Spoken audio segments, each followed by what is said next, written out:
My dad looked me dead in the eye across the dinner table and said, "I did you a favor." And that's when I realized the person I trusted most in the world had just destroyed the one good thing I had. Let me back up. My name is Jess, I'm 17, and up until about 3 weeks ago, I had a boyfriend named Ali who I was absolutely, stupidly, embarrassingly in love with. We'd been together for almost 8 months, which I know doesn't sound like a lot to adults, but when you're 17 and someone makes you feel like the world actually makes sense, 8 months is everything. Ali was the kind of guy who remembered things, not just my birthday or our anniversary, but small things. Like how I mentioned once that I loved the smell of rosemary, and then 2 weeks later he showed up with this little rosemary plant in a terracotta pot. He wrote me notes sometimes, actual handwritten notes on folded up paper, and slipped them into my jacket pocket so I'd find them later. He was quiet in groups but hilarious one-on-one. He had this dry sense of humor that made me laugh until my stomach hurt. His parents, Mr. and Mrs. Aydin, were traditional but warm. They were Turkish, and family was a really big deal to them. They liked me. His mom would always insist I stay for dinner. His dad would ask me about school and actually listen to the answer. It felt like I'd been kind of adopted into this second family, and I loved it. My own family is smaller. It's just me and my dad. My mom left when I was 9, not dramatically, not overnight. She just kind of slowly checked out until one day she was gone. My dad raised me by himself after that, and honestly, he did a good job. He coached my soccer team. He learned how to braid my hair from YouTube tutorials. He was my person. I told him everything. And I really do mean everything. That was the thing about my dad and me. We didn't have secrets. When I got my first period, he was the one who drove to 3 different stores at 11 p.m. because he bought the wrong stuff twice. When kids were mean to me in middle school, he sat on the edge of my bed and let me cry and never once told me to just get over it. When I started dating Ali, my dad was the first person I told.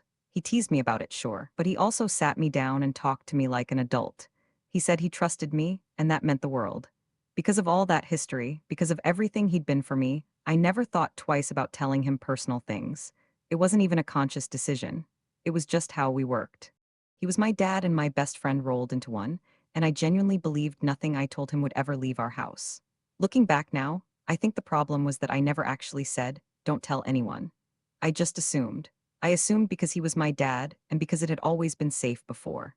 But the thing about assumptions is they work perfectly right up until the moment they destroy your life. And there was one other thing that mattered here, something I didn't fully appreciate at the time.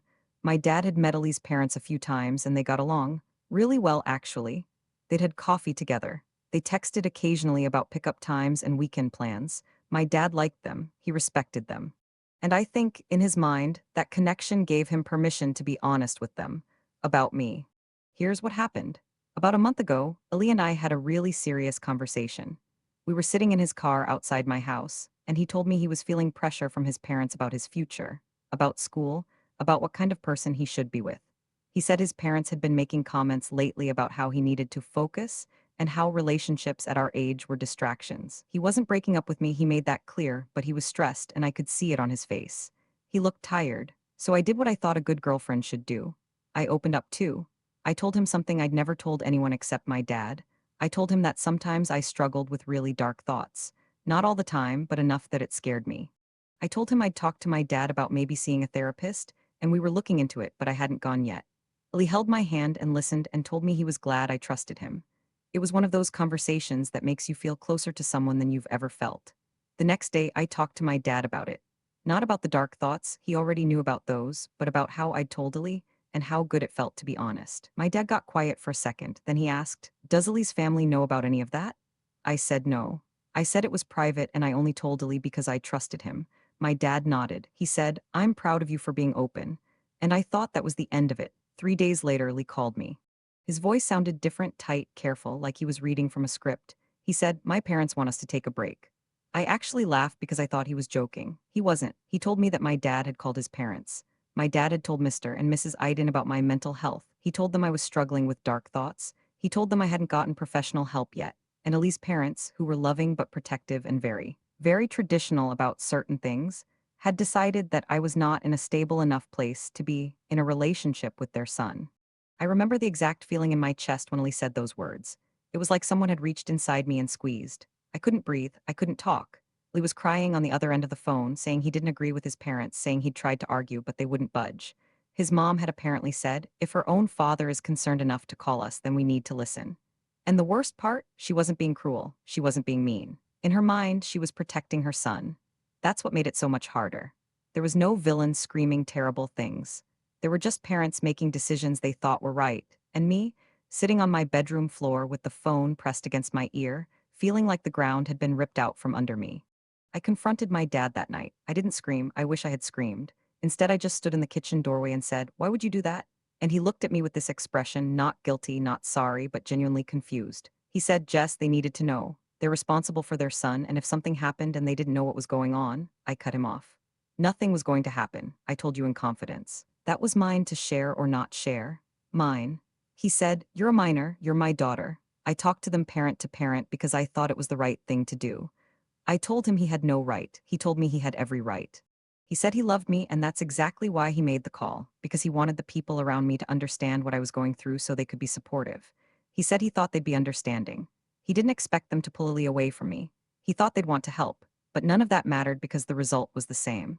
Ali was gone. My private, terrifying, vulnerable truth was no longer mine. It belonged to people I didn't choose to share it with, and those people used it to take away the person who made me feel safest. The next 2 weeks were awful. I stopped eating dinner with my dad. I'd come home, go to my room, close the door. He tried. He knocked every night. He left plates of food outside my door like I was some kind of feral cat he was trying to domesticate. I could hear him standing out there sometimes, breathing, waiting, hoping I'd open the door. I didn't. Ali and I still texted, but it was different. Shorter, sadder. He told me he tried to convince his parents every day, and every day they said the same thing: wait until she gets help. Wait until things are more stable. Like I was some project that needed to be fixed before I was good enough for their son. And then I found out something that made everything worse. I was on my dad's phone, not snooping. He'd asked me to check a delivery notification, and I saw a text thread with Ali's mom. It was long, way longer than I expected, and the most recent messages were from after I'd confronted my dad, after I'd told him how betrayed I felt, after I'd stopped speaking to him. His last message to Mrs. Iden said, "I know she's upset with me, but I don't regret telling you. I've been raising her alone for 8 years, and sometimes I feel like I'm drowning. I just needed someone else to know, in case I'm not enough." I read that message 4 times, and every time it broke me in a different way. So now I'm here. I still haven't fully forgiven my dad. We're talking again, but at surface level, how was school? Do you need money for lunch? That kind of thing. The deep stuff is gone, and I don't know if it's coming back. Ali and I aren't together. We still talk sometimes, and he says he's working on his parents, but I can feel the distance growing every day. I did start seeing a therapist, actually. She's nice, so I guess something came out of all this, even if it came out sideways. But the question I keep going back to, the one I honestly cannot answer, is this: was my dad wrong? He broke my trust. He shared something deeply personal without my permission, and it cost me my relationship.